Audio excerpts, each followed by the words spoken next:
Right.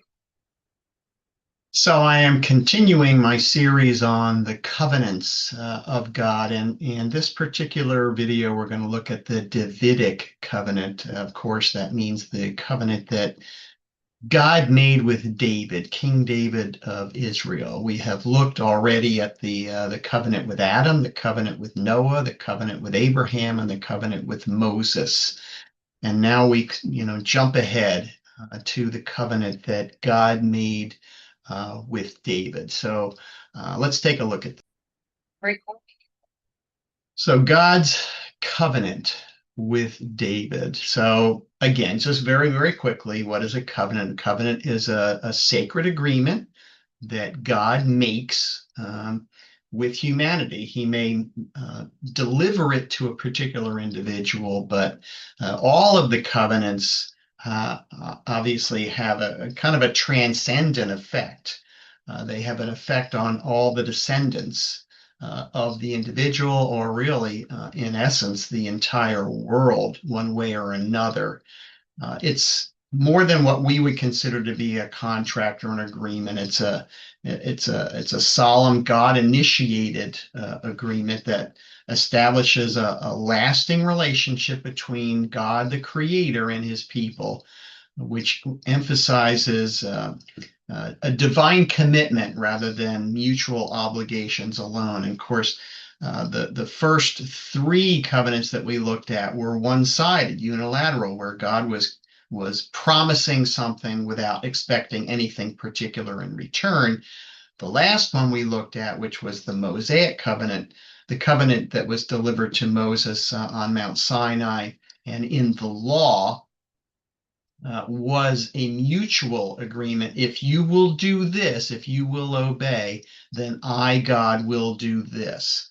And of course, we talked about why that was made that way, and in essence, the understanding that God knew that not only could the Jewish people of the day who heard that law directly, nor any of us today can keep that law. And the establishing of the law was to establish the fact that we all have gone astray, we all come up short, we all sin, and there's a penalty to be paid.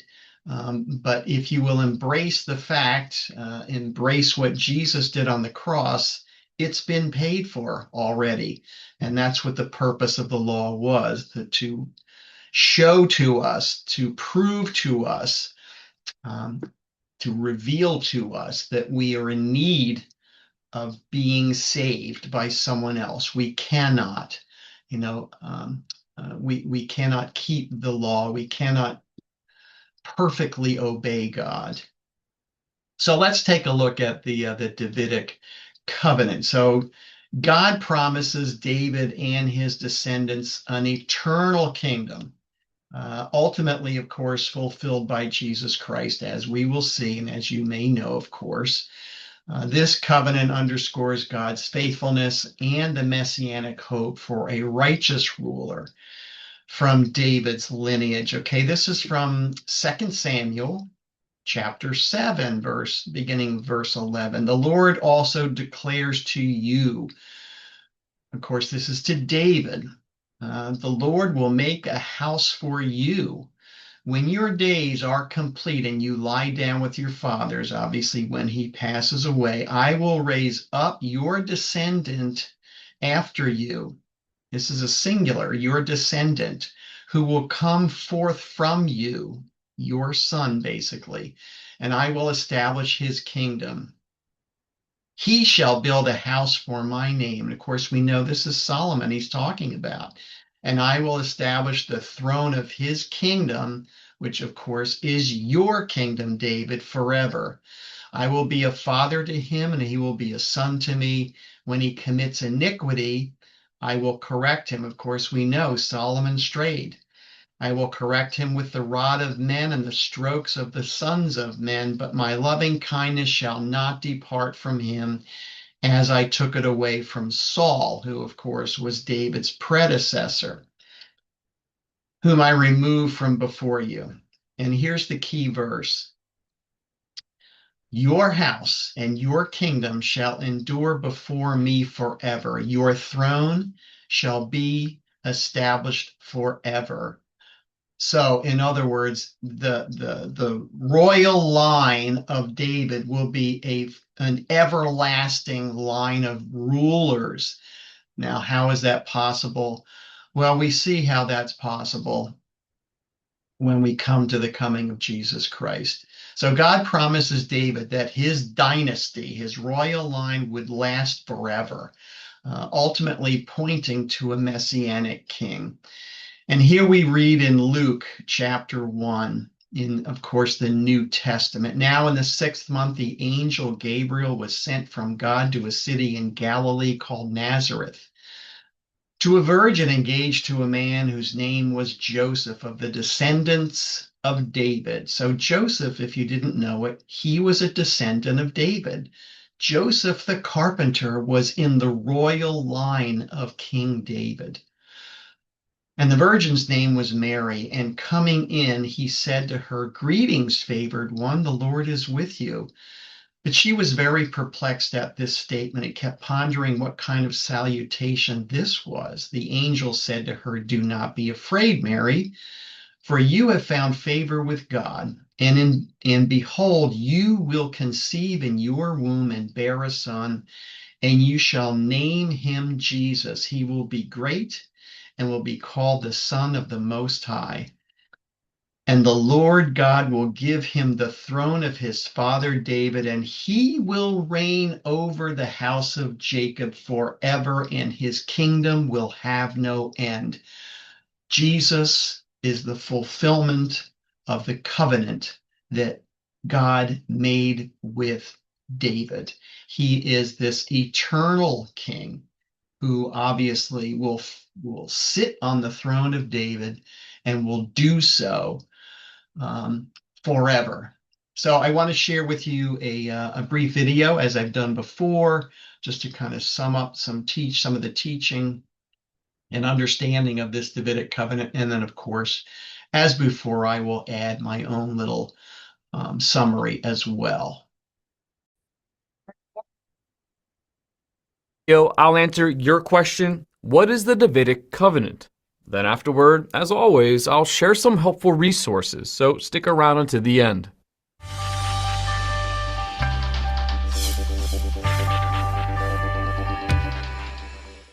The Davidic Covenant refers to God's promises to David through Nathan the prophet, and is found in 2 Samuel chapter 7, and later summarized in 1 Chronicles chapter 17 verses 11 through 14, and 2 Chronicles chapter 6 verse 16.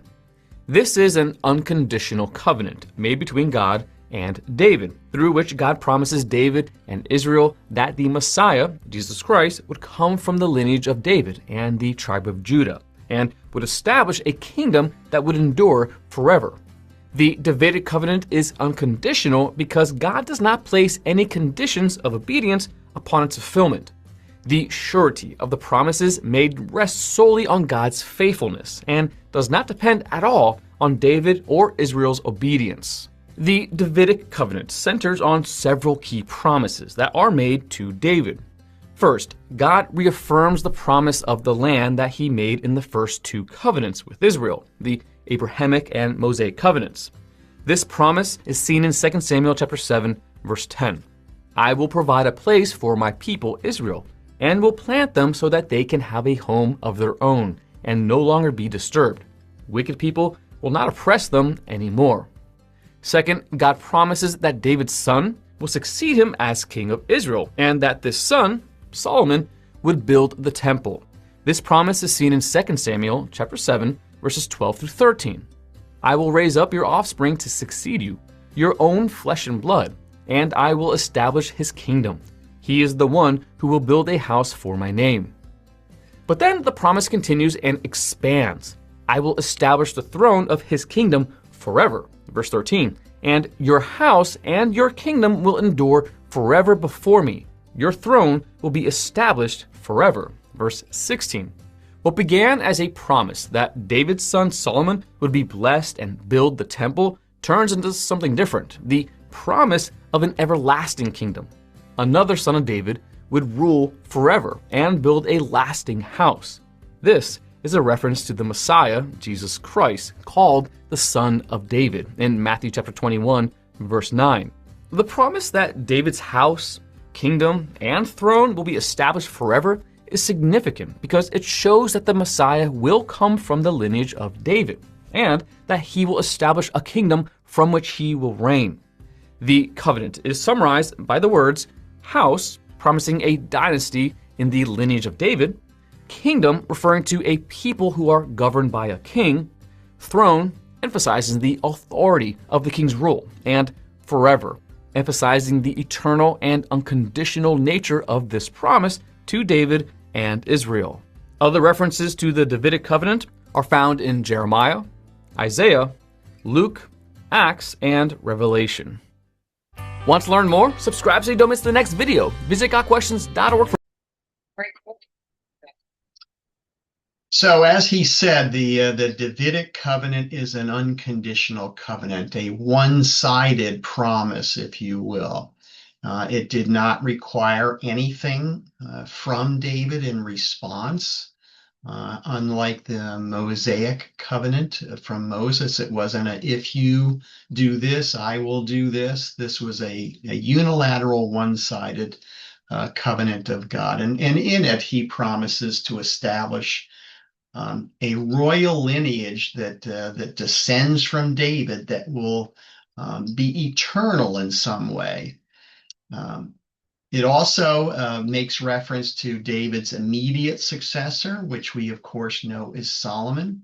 Makes reference to the fact that Solomon's going to be the one to build, David wanted to build a temple to God, but God said, no, you're a man of war.